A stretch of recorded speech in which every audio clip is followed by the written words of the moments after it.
Mister Bhutto की हुकूमत ख़त्म हो चुकी है। सारे मुल्क में मार्शल नाफिज कर दिया गया है। कौमी और सूबाई असम्बलियाँ तोड़ दी गई हैं। सूबाई गवर्नर और वजीर हटा दिए गए हैं। आणि त्यावेळेला मिलिटरीने तो देश ताब्यात घेतला आणि त्यावेळेचा जनरल जिया उल हक त्याने हा पाकिस्तान देश ताब्यात घेतल्यानंतर पहिलं काम केलं ते म्हणजे 71चा बदला घेण्यासाठी आणि एकंदरीतच भारतावर कसं वर्चस्व प्राप्त करायचं मिलिटरी दृष्टिकोनातून त्यासाठी त्याने एक पॉलिसी राबवली।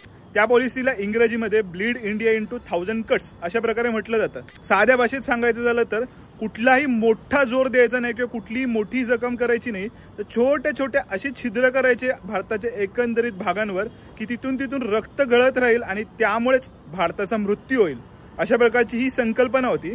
आणि इंटरेस्टिंगली ही संकल्पना असं काही लोकांचं मत आहे की ते जे UNSC मधलं जुल्फिकार अली भुट्टो यांचं भाषण होतं ना की भारताचं आणि आमचं 1000 वर्षाचं युद्ध आहे त्यामधनच निर्माण झालेली आहे। पण बघा काळ खूप जास्त वाईट असतो। 1977 मध्ये ज्या वेळेला जनरल जिया उल हक यांनी पाकिस्तानचा ताबा घेतला ना त्यानंतर ह्याच जुल्फिकार अली भुट्टो यांना फासावर दिलं होतं। त्यानंतर जिया उल हक यांनी ना खूप मोठ्या प्रमाणावर ही पॉलिसी इम्प्लिमेंट केली होती। खास करून सांगायचं झालं तर सुवर्ण मंदिराचा तो प्रसंग तुम्हाला माहिती असेल 1984 मधला।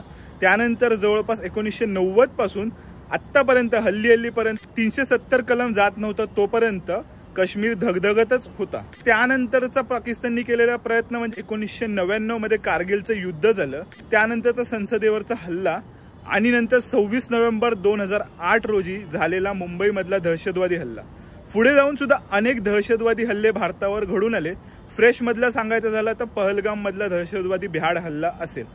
एकंदरीत पण यामधली इंटरेस्टिंग गोष्ट तुम्ही नोटीस कराल तर तुमच्या लक्षात येईल 1947 पासून आजपर्यंत म्हणजे पहलगामचा हल्ला झाला तोपर्यंत प्रत्येक हल्ल्यामध्ये ना तुम्हाला ISI म्हणजे तिथली गुप्तचर संघटना आणि पाकिस्तानी मिलिटरीची छाप या हल्ल्यांवर दिसेल।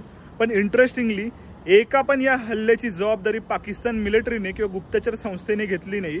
प्रत्येक वेळेला कोट केलं गेलं म्हणजे 47 मध्ये ज्या वेळेला भारतावर अशाच प्रकारचा हल्ला झाला होता त्यावेळेला जो हल्ला करणारे जे हल्लेखोर होते ना त्यांना कबिलेवाले म्हणून टॅग दिला गेला। त्यानंतर 99 मधला जो हल्ला होता ना त्यावेळेला त्यांना घुसखोर किंवा कबिलेवाले किंवा मुजाहिद अशा प्रकारचा टॅग दिला गेला।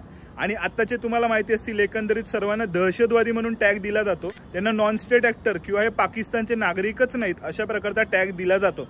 म्हणजे सर्व करायचं पण कोणालाही अंगाला लावून घ्यायचं नाही अशा प्रकारची गोष्ट। त्या उलटा भारत आहे। एकंदरीत किती सर्जिकल स्ट्राईक केले त्याबद्दलचा आकडा पब्लिकमध्ये नसला तरी जो आकडा पब्लिकमध्ये ते टोटल 4 सर्जिकल स्ट्राईक आपण केले आणि प्रत्येकाची जबाबदारी आपण घेतलेली आहे।